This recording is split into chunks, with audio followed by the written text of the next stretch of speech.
Boa noite. A edição nacional do Jogo do Poder está no ar. Entrevistado desta noite é o deputado federal Alessandro Molon, do PT do Rio de Janeiro.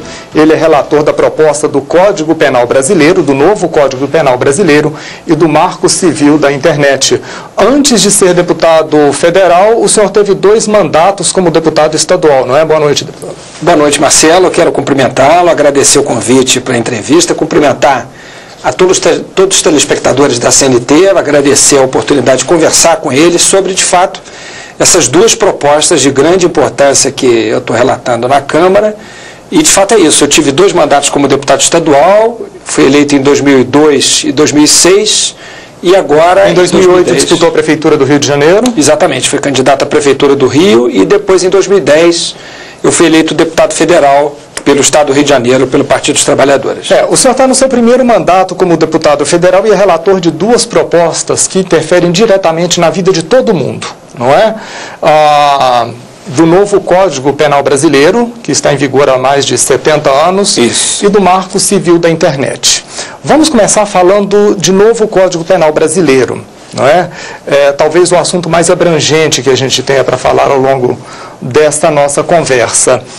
Como é que está a tramitação da proposta na Câmara? Porque o Senado também faz a mesma coisa nesse momento. É verdade, Marcelo. Eu queria, primeiro, explicar como surgiu essa proposta de reforma do Código Penal, por que razão eu propus que fosse criada uma subcomissão para crimes e penas na Comissão de Constituição e Justiça, da qual hoje eu sou vice-presidente, exatamente para enfrentar esse dilema que enfrenta o direito penal brasileiro hoje, que é a desproporção entre a gravidade dos crimes e a dureza das penas.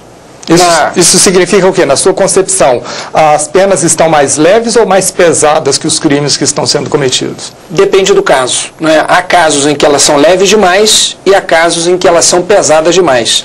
Exatamente para corrigir esse desequilíbrio é que eu propus a criação dessa subcomissão de crimes e penas que trabalhou durante 1 ano com a participação de representantes do Ministério Público Estadual, do Ministério Público Federal, da Defensoria Pública, da Ordem dos Advogados do Brasil, da Associação dos Magistrados do Brasil, do Ministério da Justiça, do Supremo Tribunal Federal e Conselho Nacional de Justiça e da sociedade civil organizada que trabalha com direito penal. Nós trabalhamos durante 1 ano examinando não apenas o Código Penal, mas o Código Penal e a legislação penal esparsa, as leis penais que não estão no Código Penal, para avaliar em que medida e onde o direito penal brasileiro está sendo injusto. Eu vou citar apenas um exemplo. Hoje nós temos como pena mínima para o crime de homicídio, matar alguém, homicídio simples, a pena de 6 anos de prisão.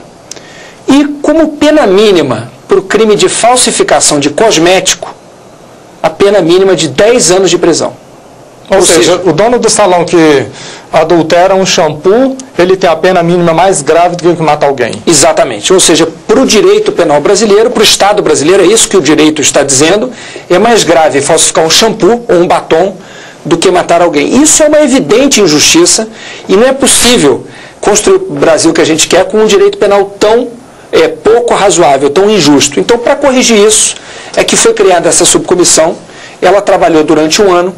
Eu colhi as sugestões de todos esses representantes que eu citei, promotores, defensores, advogados, juízes, e apresentei um relatório à subcomissão que aprovou esse meu relatório por unanimidade. E agora esse relatório será votado no próximo dia 24 de outubro, em princípio, na Comissão de Constituição e Justiça, e se aprovado o meu relatório, ele segue ao plenário.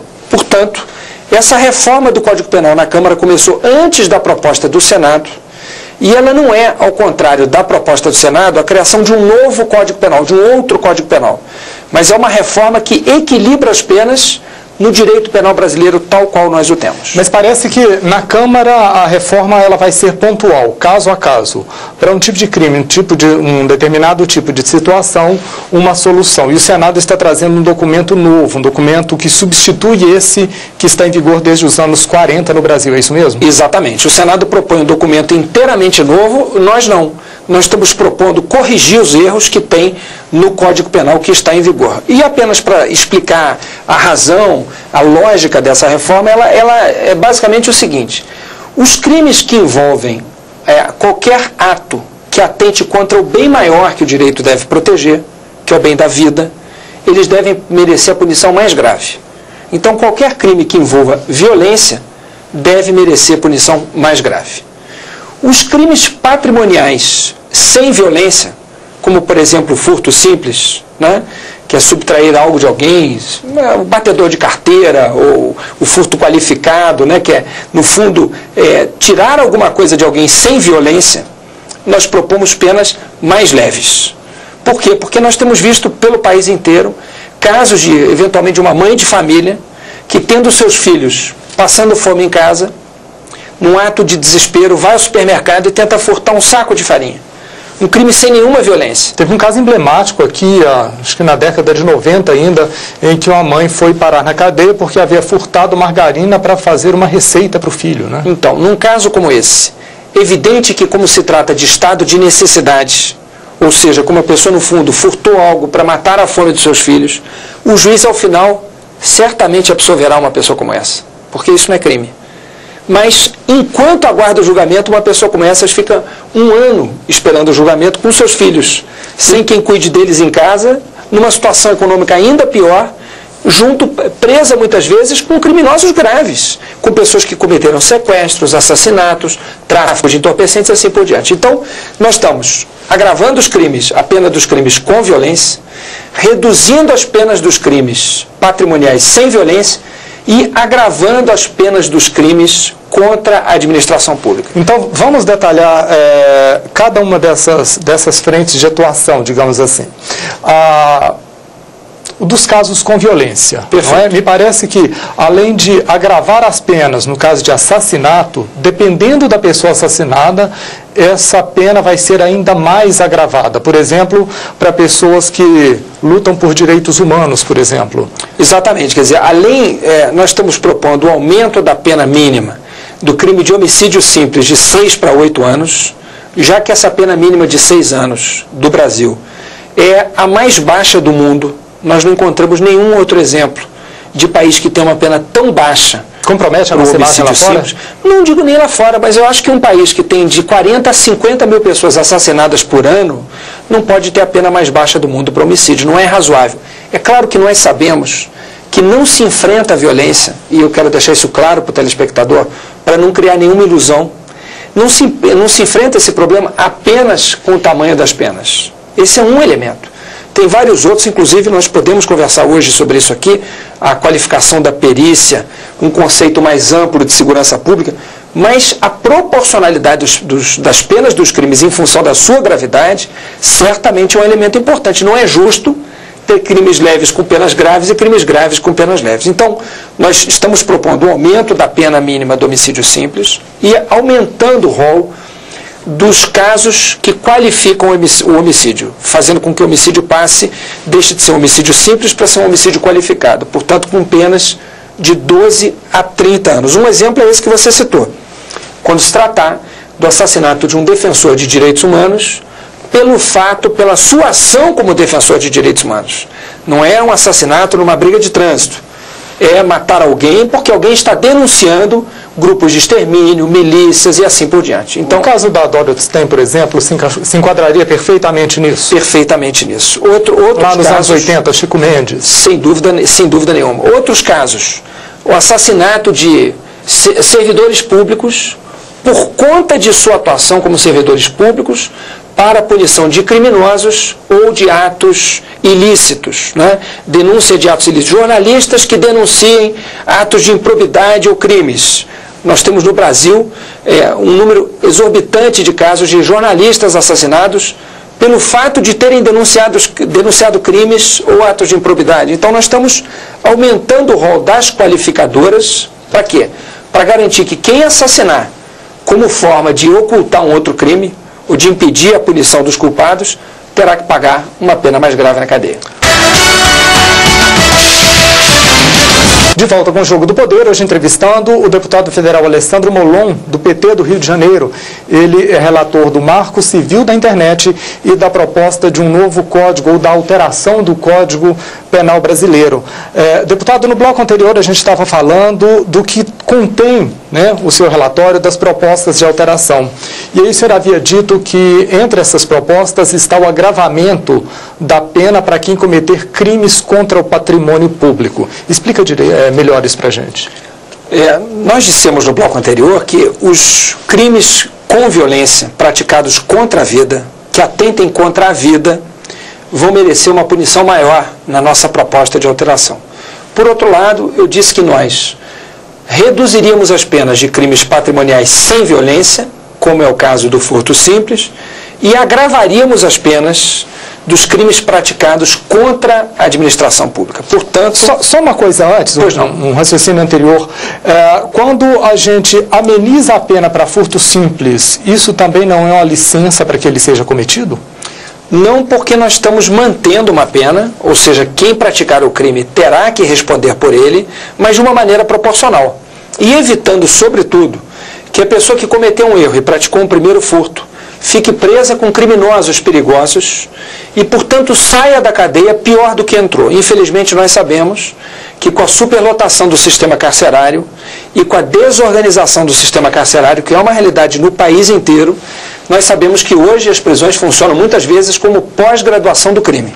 Portanto, colocar alguém que furtou um pote de margarina, um saco de farinha, junto com criminosos perigosos, como homicidas, como sequestradores, ou traficantes graves de entorpecentes, e deixar essa pessoa um ano presa, certamente ela sairá de lá pior do que entrou. E isso mesmo porque dificilmente essa pessoa tem um bom advogado para conseguir fazer com que o processo dela tramite. Sem dúvida, além dos problemas de defesa, infelizmente muitas vezes a pessoa, sobretudo por sua condição econômica desfavorável, muitas vezes acaba se tornando devedora de favores dos criminosos que dominam as cadeias, devendo a eles pasta de dente, roupa de cama e assim por diante, e depois acabam entrando e fazendo parte do crime organizado. Infelizmente, hoje é o Estado brasileiro, muitas vezes, que organiza o crime desorganizado. A pessoa que entra para o sistema penitenciário e não fazia parte do sistema penitenciário, sai de lá, muitas vezes, fazendo parte desse sistema. E é isso que a gente quer evitar quando tenta separar o joio do trigo e evitar de misturar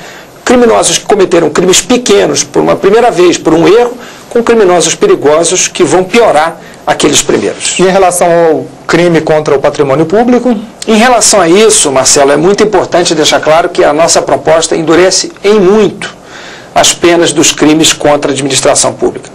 Crime de corrupção, de peculato, crime de concussão, enfim, os diversos tipos penais que tratam do desvio de dinheiro público, da prática de corrupção, da fraude à licitação e assim por diante, estão merecendo uma punição muito dura nessa nossa proposta de alteração. E nós também agravamos as penas quando o dinheiro desviado é dinheiro desviado da saúde, da educação, da segurança, do socorro a vítimas. Nós vimos lá no Rio de Janeiro. Agrava quando é desvio de verba pública e agrava mais ainda quando é de determinada pasta, determinado setor, é isso? Exatamente, exatamente. E isso atende, no meu entendimento, a uma reivindicação da sociedade. A sociedade que, no fundo, espera uma punição dura para quem desvia dinheiro público. Porque aquele dinheiro que é desviado do hospital, da escola, é o dinheiro que falta para colocar um professor em sala de aula, para garantir um remédio para quem precisa dele, para levar um atendimento médico a quem não tem plano de saúde. Enfim, é uma maneira de atender aquilo que a sociedade espera do parlamento. Por isso,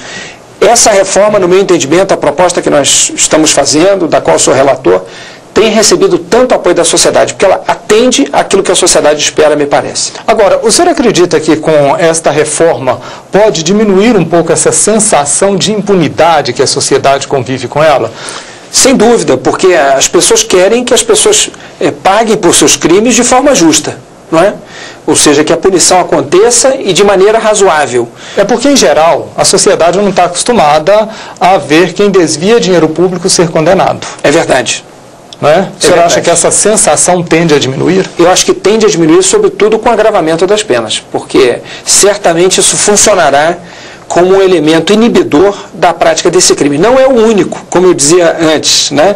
Não basta mexer nas penas para resolver os problemas de segurança pública e de criminalidade. Esse é um dos fatores, mas é um fator muito importante. É claro que uma pena muito baixa, no fundo, ela sinaliza que aquilo não é tão grave. Enquanto que uma pena mais alta, ela é um símbolo, ela é um sinal de que o Estado brasileiro, o poder público, em nome da sociedade, que escolheu os representantes que ocupam os cargos de deputado federal, de senador, de presidente da República e assim por diante, estão tornando a punição mais dura para crimes mais graves. Agora, deputado, em relação ainda a essa proposta de alteração do Código, o Código que está em vigor é de uma época em que vários crimes que hoje podem ser cometidos ainda não existiam. Clonagem de cartão, por exemplo, não havia cartão de crédito naquela época. O que mais que essa sua proposta traz e que acaba enquadrando crimes que passaram a acontecer com a evolução da história, com a evolução da sociedade? Olha, traz uma série de propostas de novos tipos penais, ou seja, criminaliza uma série de condutas que não existiam, como, por exemplo, apenas para citar alguns exemplos, a figura do enriquecimento ilícito, que é o crime daquele funcionário público que não consegue justificar como o seu patrimônio aumentou. Isso, se a nossa proposta for aprovada, passa a ser crime. Ou seja, ele tem que mostrar por que razão e de que forma o seu patrimônio aumentou. E se aumentou daquela forma, tem que ter uma razão lícita. Se não tiver essa razão comprovada, responderá por isso. Outro exemplo, a criminalização da venda do sinal pirata de TV a cabo, que é uma prática muito comum no meu estado, lamentavelmente, dominada por milícias, por grupos criminosos. É uma das principais formas de financiamento das milícias. Então nós estamos atacando essa causa, criminalizando essa venda de sinal pirata de TV a cabo, por exemplo, né? A venda, a exploração econômica. Não se trata daquele cidadão que eventualmente recorra a esse serviço, mas de quem vende, de quem explora economicamente esse serviço.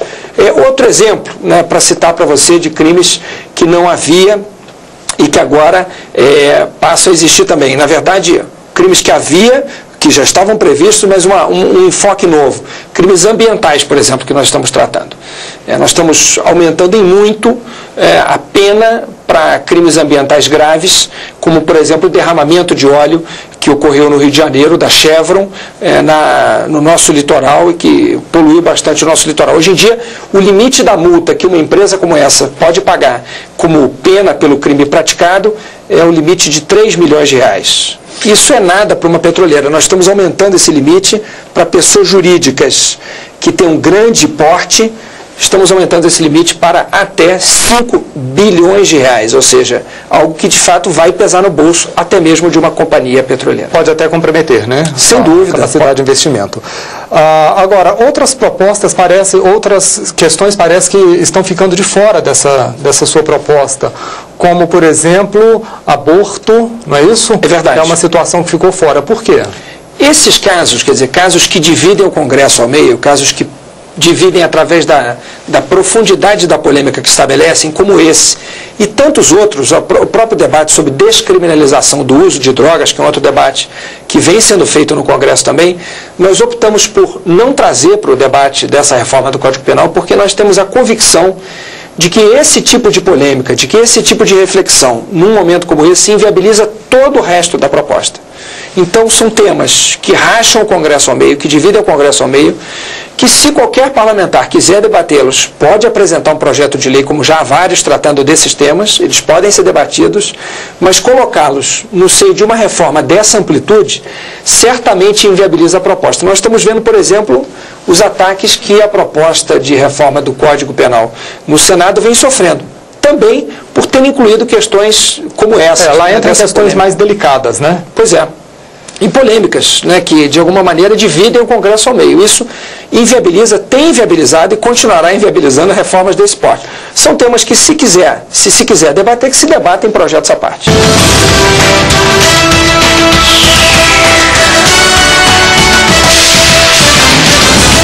De volta com o Jogo do Poder, hoje entrevistando o deputado federal Alessandro Molon, do PT do Rio de Janeiro. Deputado, o senhor é relator do Marco Civil da Internet. A gente ainda não tem regras claras quando a gente fala nessa rede mundial de computadores que está presente na vida de todo mundo, não é?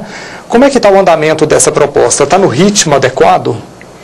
Olha, nós gostaríamos já ter votado essa proposta. O meu desejo era ter votado o relatório do Marco Civil da Internet ainda no primeiro semestre. Mas as eleições acabaram. Mas, infelizmente, não apenas as eleições, mas a falta de quórum antes até do início do período eleitoral, muito motivada por temas polêmicos que estão no relatório do Marco Civil da Internet, porque confrontam alguns interesses econômicos, como o tema da neutralidade, por exemplo. Né? Vamos explicar a neutralidade, que é aquela a incapacidade, a proibição para que o provedor ele estipule a velocidade de transmissão da informação do cliente A ou B, é isso?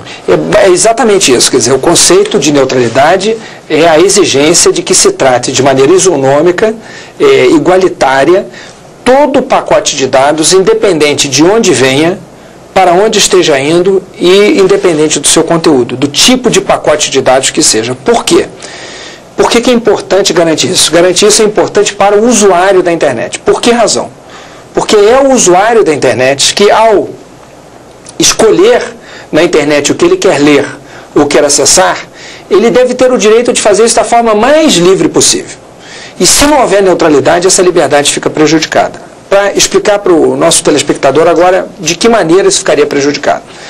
Se o seu provedor de conexão, ou seja, aquele a quem você paga para ter acesso à internet, não respeitar a neutralidade, ele fará um acordo comercial com, digamos, o site de notícias A e não com o site de notícias B. Assim, quando você tentar ler o site de notícias B, que talvez seja o seu preferido, ele vai carregar muito lentamente no seu computador. E, se você tentar ler o site de notícias A, você verá que ele carrega muito rapidamente. Rapidamente a página fica Parece mais leve, inclusive, né? Parece mais leve. Na verdade, não é que ele seja mais leve ou mais pesado. É que se está priorizando um em detrimento de outro em função de uma taxa que o site A paga para o provedor de conexão e que o site B não paga. Qual é o problema disso? O problema disso é que o cliente... Ele fica na mão da decisão. Exatamente. Quer dizer, alguém está escolhendo por ele aquilo que ele vai acessar mais rapidamente ou mais lentamente. Como na internet, velocidade é algo decisivo, na medida em que todas as vezes que você tenta acessar um site ele é lento, você acaba desistindo dele e acaba lendo não o que você quer ler, ou acessando não o que você quer acessar, mas o que alguém quer que você acesse. Ou seja, fica ferida de morte a liberdade de escolha do usuário. E ainda fica ferida de morte uma outra liberdade, que é o tipo de serviço que você quer na internet, né? Sem dúvida. Porque às vezes você quer vídeo, às vezes você quer áudio, às vezes você quer usar a internet para conversar, para fazer ligação de longa distância. Bom, então imagine nesse caso que você cita de ligação de longa distância pela internet. Como a maioria dos provedores de conexão são empresas telefônicas, a elas não interessa que você use, por exemplo, um serviço como Skype ou como qualquer outro, não é isso? Então, eles podem, se não forem obrigados a respeitar a neutralidade, eles podem degradar, ou seja, prejudicar, piorar o tráfego de informações que sejam de voz sobre IP, que é o exemplo, o Skype é um exemplo disso. Obrigando você a não usar esse tipo de serviço e ligar pelo telefone pagando muito mais caro. Então, e há muito registro desse tipo de ocorrência, doutor? Ainda não, mas a tendência do mercado é essa. Se não houver uma proibição clara, certamente a neutralidade vai acabar sendo um fato do passado e prejudicando, inclusive, Marcelo, a concorrência na internet. E quem é que está mais resistente a essa proposta? As empresas de telecomunicação, que são os provedores de conexão. Eles não querem que fique garantida a neutralidade e proibida a discriminação de tráfego em função do pagamento de taxas diversas. E tem alguém apoiando?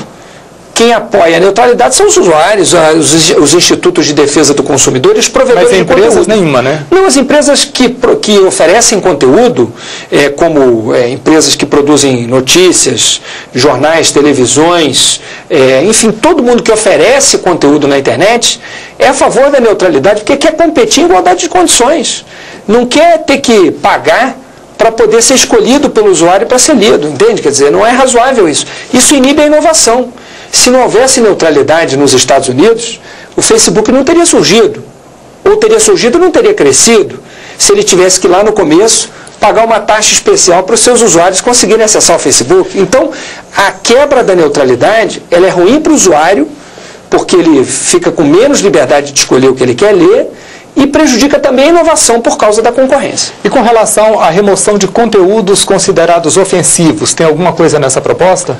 Tem. Nessa proposta, o provedor de aplicativo, que é, no fundo, os sites, os portais, as redes sociais, elas passam a responder pela disponibilização de conteúdo gerado por terceiro, que eventualmente prejudique direito de alguém, a partir do momento em que descumprirem ordem judicial, em sentido contrário. Ou seja, para ficar mais claro, se tem um conteúdo ofensivo a mim ou ao senhor na internet... Perfeito. Para que, então, um provedor ou hospedeiro desse conteúdo, ele retire do ar, eu vou precisar de uma decisão judicial? Não. Você pode notificar o provedor, mas se ele não retirar, ele só passa a responder por danos morais a partir do momento... Ele não é obrigado. A partir do momento em que ele descumpriu a ordem judicial. Por quê? Por que essa decisão?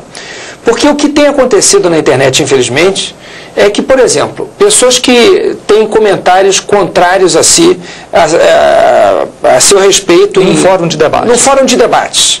Por exemplo, pessoas públicas, né? Hoje em dia elas notificam os sites, e os sites, com medo de eventualmente serem condenados, imediatamente retiram qualquer comentário que desagrade a uma pessoa pública famosa, conhecida, um mal político, por exemplo, né? Isso prejudica o que, em última instância? A liberdade de expressão. E não dá para a gente construir uma democracia madura no Brasil se a gente não tiver a liberdade de expressão garantida. Então, para proteger a liberdade de expressão, a possibilidade que o cidadão brasileiro tem de emitir seus comentários, de emitir suas opiniões, de falar do que está acontecendo no país, de comentar sobre as pessoas públicas, sejam elas jogadores de futebol, sambistas ou políticos, seja lá o que for, nós estamos dando essa salvaguarda para os provedores de conteúdo para que eles tenham a segurança jurídica de poder decidir se retiram ou não comentário sem a ordem judicial. Eu acredito que quando for um comentário ofensivo, que uma pessoa que não seja pública, Marcelo, a tendência natural, qualquer coisa que atinja a honra, será os provedores retirarem, né? Agora, eles vão ter a proteção para manter comentários no ar, como, por exemplo, sobre um mal político que tem uma conta no exterior que foi descoberta e que está sendo comentada na internet. E com relação aos dados pessoais dos usuários? Porque os meus, os seus, o do telespectador, está todo mundo com os dados circulando livremente na internet. O Marco Civil, ele propõe alguma mudança para ter uma proteção desses dados? Ele propõe uma mudança muito importante, e esse é um dos pontos mais avançados do Marco Civil.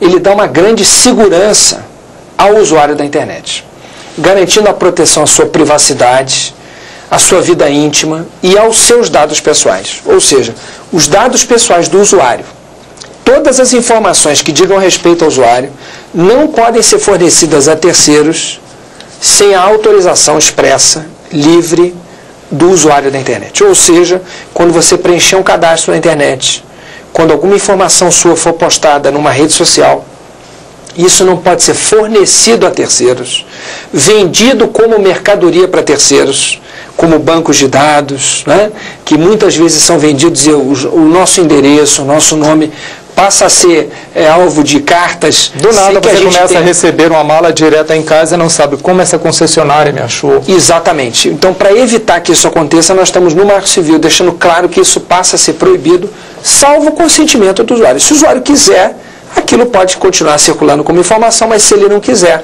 isso passa a ser protegido, a sua privacidade, a sua vida íntima e todos os seus dados pessoais. E com relação à navegação? Os dados da navegação do usuário, saber em que site ele entrou, com quem ele conversou, o que ele falou, o Marco Civil também traz alguma coisa nesse sentido?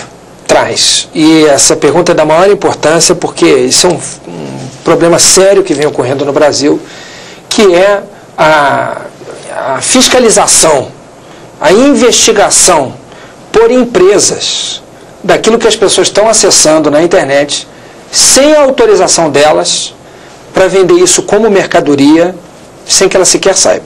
Então, hoje em dia, já está ocorrendo no Brasil a atuação de empresas, inclusive estrangeiras, que fazem contratos com provedores de conexão e ficam vendo o que as pessoas estão lendo, onde que elas estão indo na internet, onde que elas estão navegando, sem que elas tenham autorizado essa digamos, fiscalização indevida, essa bisbilhotagem, né, que vem ocorrendo e que não há regra que proíba isso no Brasil. O Marco Civil vai proibir isso. A partir da aprovação do Marco Civil, a sua navegação passa a ser protegida por sigilo, salvo ordem judicial em sentido contrário. Então, se alguém é suspeito de um crime, a polícia vai pedir ao juiz autorização para fiscalizar a navegação dessa pessoa, para ver onde que essa pessoa, quais sites que ela frequenta, o que ela está fazendo, por exemplo, se ela está postando fotos pornográficas de crianças. Então, aí o juiz autoriza, com uma ordem judicial, essa fiscalização, e a partir daí a navegação dela passa a ser fiscalizada, mas com ordem judicial.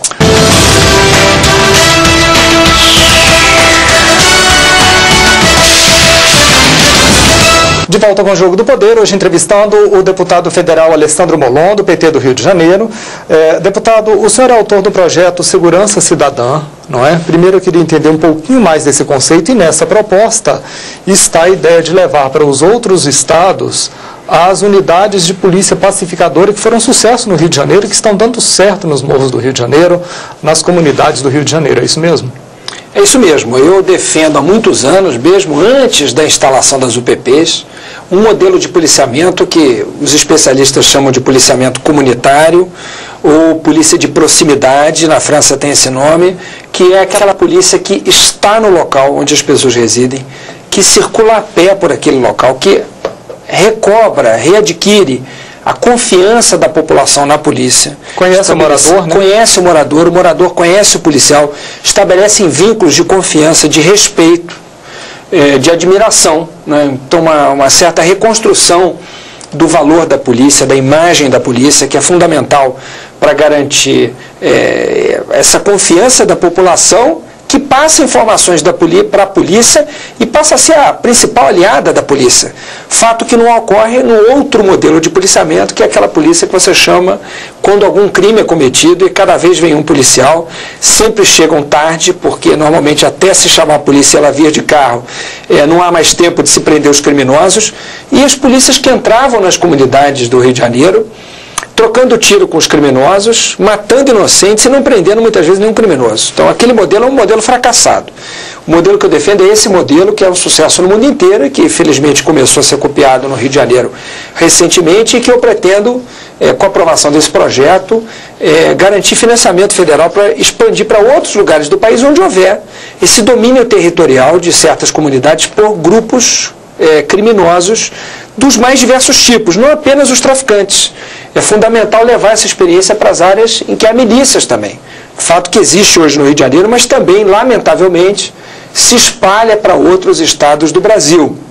Então, um projeto... E a milícia existe exatamente onde a polícia não está, né? Alguém chega e diz para a sociedade: vou fazer a sua segurança e vou cobrar por isso, do jeito que eu quiser, na quantidade que eu quiser, na hora que eu quiser, né? E o mais grave é que normalmente são pessoas oriundas, ou egressas, ou ex-policiais, ou ex-bombeiros, ou gente que está na ativa e joga nos dois times, o que é um absurdo, porque, no fundo, justamente para que se possa vender a segurança privada, é fundamental que a segurança pública não funcione, porque se ela funcionasse, não haveria necessidade de se comprar, entre aspas, de se pagar por segurança privada, que é uma armadilha, que começa como uma promessa de segurança, mas depois se torna rapidamente uma opressão. Mesmo porque esse policial, se ele vai fazer um bico trabalhando na hora de descanso dele, quando ele chega para trabalhar, ele está cansado e ele é menos eficiente, né? Evidente, Marcelo, por isso que eu tenho defendido no Congresso um aumento, sim, da remuneração de policiais, de representantes da segurança pública, policiais civis, militares, bombeiros, mas não apenas um aumento, mas uma mudança na sua jornada de trabalho. Eu acho que é fundamental debater com as categorias policiais um salário digno. E fazer do trabalho uma carreira, né? Exatamente, que lhes permita viver apenas do salário e, por outro lado, garantir uma escala de trabalho que não seja de 24 por 72 horas, mas que seja de 8 horas diárias. Não há razão para esse tipo de regime de trabalho. Em outros países não funciona desse jeito, funciona com escalas de 8 horas diárias, como qualquer trabalhador. Isso é muito mais razoável, isso dá muito mais produtividade ao trabalho policial, e isso acaba também com esse problema de, no fundo, o serviço público ter virado bico, e o que era bico ter virado a principal fonte de renda. O senhor também é defensor do investimento na perícia brasileira, né? Na melhora da perícia brasileira, na constitucionalização do serviço do perito criminal no Brasil, né? Eu sempre acreditei que uma das maneiras mais importantes da gente combater a impunidade, que você tratou em outro tema, em outro bloco aqui dessa nossa entrevista, é uma perícia que funcione. Uma perícia qualificada, com recursos humanos suficientes, com peritos bem remunerados, dedicados à sua atividade, que possam se dedicar à sua atividade, que não precisem comprar reagentes ou filmes com dinheiro do próprio bolso, porque a perícia não tem condições, em muitos estados ela está depauperada, destruída, e garantir que com esses recursos se possa fazer uma investigação mais eficaz, eficiente. Nós não temos tido boas investigações no Brasil. Hoje em dia, normalmente quem é preso em flagrante delito. Não há mais investigação. E isso se deve também, não apenas, mas também a uma falência da perícia por falta de investimento em recursos humanos e recursos materiais para que a perícia possa produzir as provas necessárias para condenar os culpados e absolver os inocentes. Deputado, o senhor é membro da Comissão de Constituição, Justiça e Cidadania e de Segurança Pública e Combate ao Crime Organizado e defende mais rigor na venda de armas e na venda de munição no Brasil. É uma briga difícil de ganhar? É uma briga muito difícil, porque a atuação da indústria de armas dentro do Congresso é uma atuação muito intensa. Ela conta com vários deputados que defendem uma mais ampla venda, uma mais fácil, uma menos controlada venda de armas e munições. Então, há muitos projetos de lei em tramitação no Congresso Nacional que concedem porte de armas mais diversas categorias. Apenas para citar um exemplo, a categoria da qual eu faço parte, a categoria dos advogados, tem um projeto que quer dar porte de arma para os advogados, pelo simples fato de serem advogados, alegando que eles correm risco quando trabalham com determinados casos. Ora, isso não é um fundamento razoável, porque esse mesmo argumento serviria para tantas categorias, quase todas as categorias. Por exemplo, os motoristas de ônibus muitas vezes se deparam com assaltantes nos ônibus, eles também correm risco, e também os trocadores de ônibus, e assim por diante. Quer dizer, a gente pode pensar em qualquer categoria que enfrente risco. Tem que colocar um revólver na mão de cada um, né? Todos os estudos mostram que quanto mais armas em circulação, menos segurança. Quanto mais gente armada, menos segurança. E não o contrário, né? O que a gente tem que defender é uma segurança pública de fato. É uma polícia que nos proteja, que nos defenda. É que a gente tenha um sistema de segurança pública e não apostar na saída privada. Ou seja, não imaginar que cada um tem que se defender e que a gente vai voltar a viver num faroeste. Isso não é segurança pública, isso é o fracasso da segurança pública e produz muito mais morte e muito menos segurança para as pessoas. Deputado, esse é um assunto longo, que dá muito mais conversa, mas nosso tempo, infelizmente, acabou. Obrigado Eu que agradeço pela entrevista, pela oportunidade dessa conversa. A você, obrigado pela companhia, obrigado pela audiência. A gente volta na próxima quinta-feira. Boa noite.